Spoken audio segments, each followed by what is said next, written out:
dances with wolves. A new civil war in the mountains of madness. A man is a wolf rather than a man to another man, when he hasn't yet found out what he's like.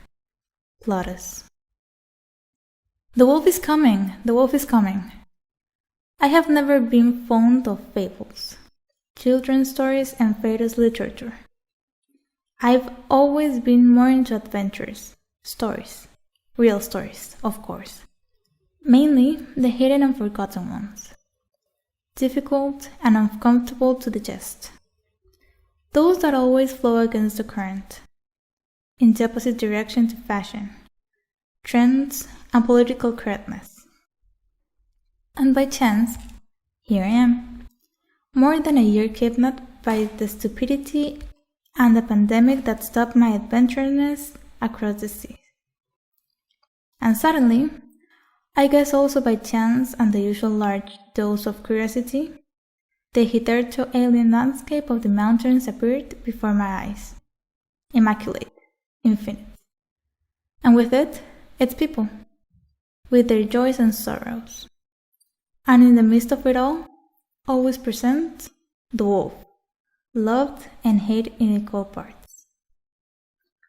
2,700 of them roam free in the Iberian Peninsula, according to the last census carried out in 2014, in 297 herds scattered mainly in the 4 regions that are home to 88% of the country's specimens: Galicia, Castilla y León, Asturias, and Cantabria.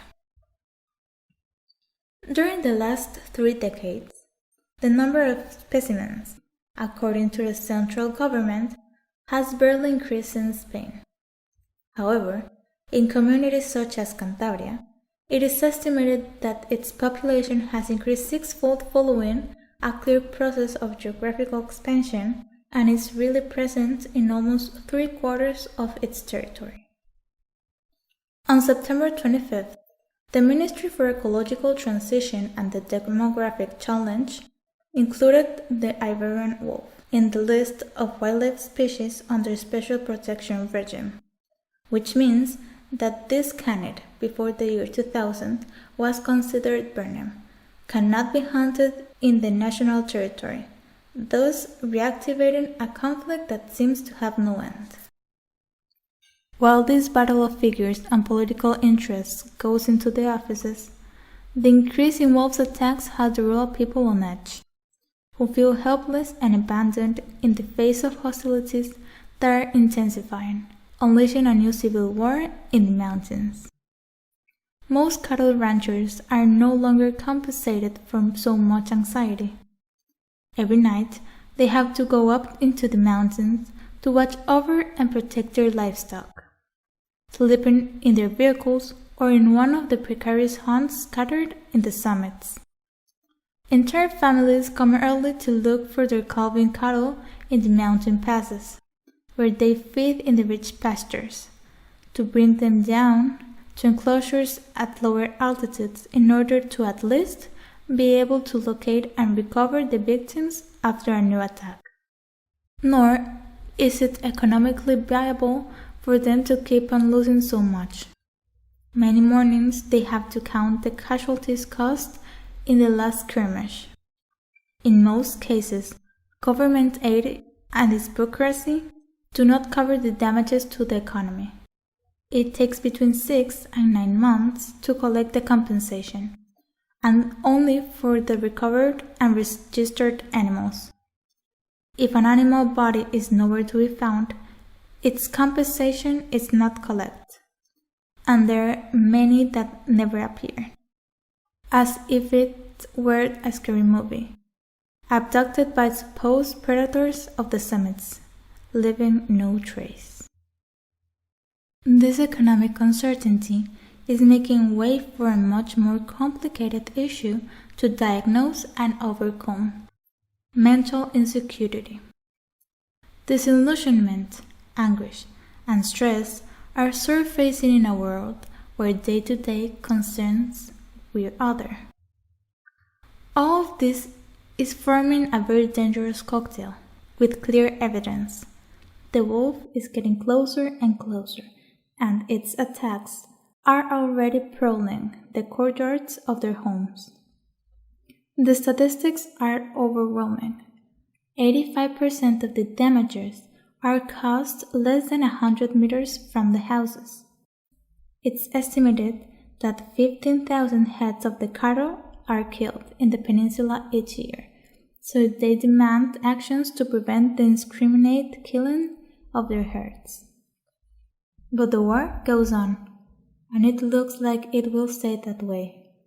Too many interests involved, as always, as for almost everything, with apparently well-defined sides that vehemently defend their positions within a strange ring of four perfectly protected corners, most of the time obviating the arguments and the vision of the other, the logic.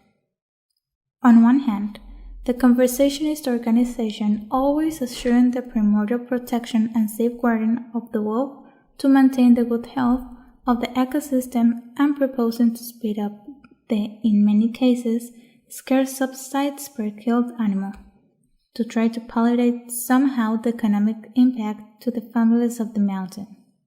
On the other hand, the ranchers, who curiously advocate the same thing, since they do not want mountains without canyons. They have always lived with them and wish to continue to do so, but they want their cattle alive. They're part of the family.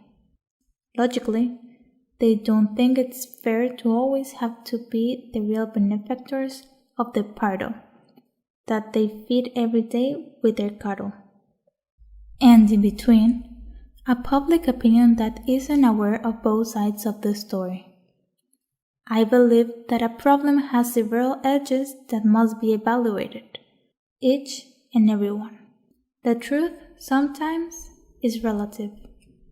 And a political class more concerned about not getting blood on their hands, in an attempt to avoid getting caught on it eventually.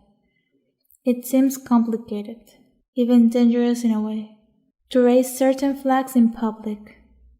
So there they are.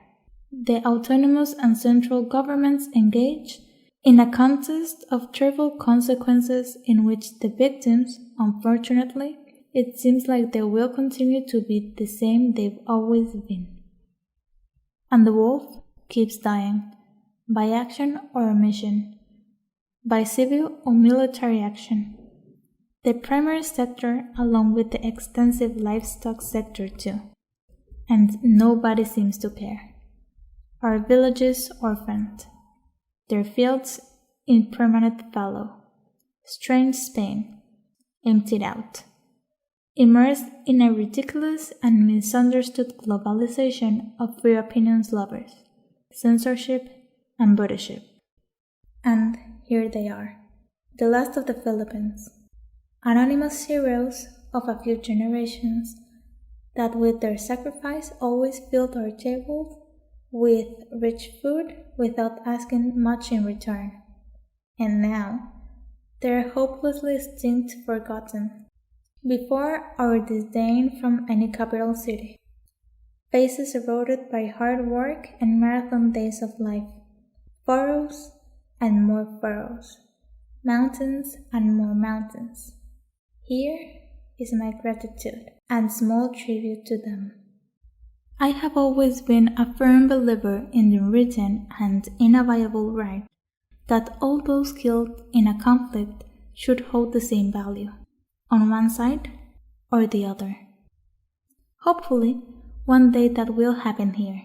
Unfortunately, I also believe that man and wolf have never been so close on the immaculate and infinite mountains and green valleys of our beloved Cantabria, and at the same time, they've never been so far away.